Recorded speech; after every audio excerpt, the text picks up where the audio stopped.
my name is Scott Chandler, and I'm the director of the Tierra Blanca Ranch Youth Program.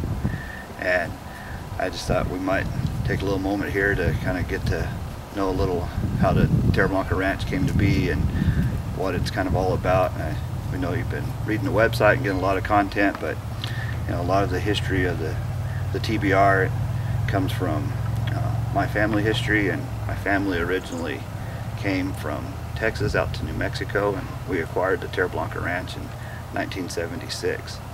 My mom and dad met in college and were married and ended up starting and working a successful dairy and ranch in Texas.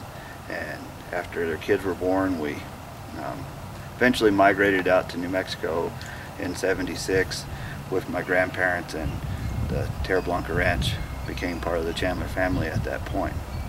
At which time my family took in many kids.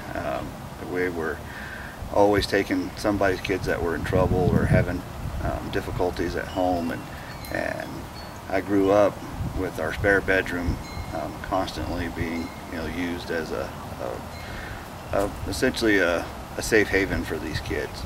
And a lot of the concepts that are now in the Tierra Blanca Ranch program came from my growing up and watching my parents provide the structure and taking the kids out to the ranch and teaching them work ethic and a lot of good values and that sort of thing.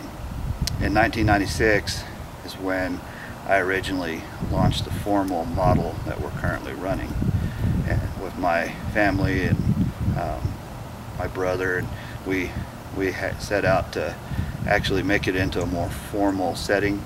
And we were using a lot of these concepts and things that we learned and life experiences. Like both my brother and I, we played college football, and so a lot of things you'll actually see out here on the ranch were used in our college football days. But we actually derived most of it from just working with the kids and watching the kids coming and going. We're in my mom and dad's home and ranch at the time.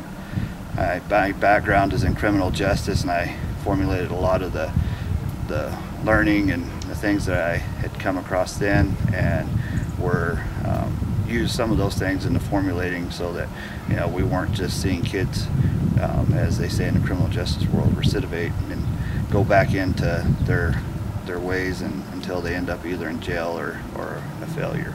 And that was one of the things that we really sought to avoid. And and as we put this together and honed it over the years, it's become a very productive and vital thing to many kids' lives and made them very successful.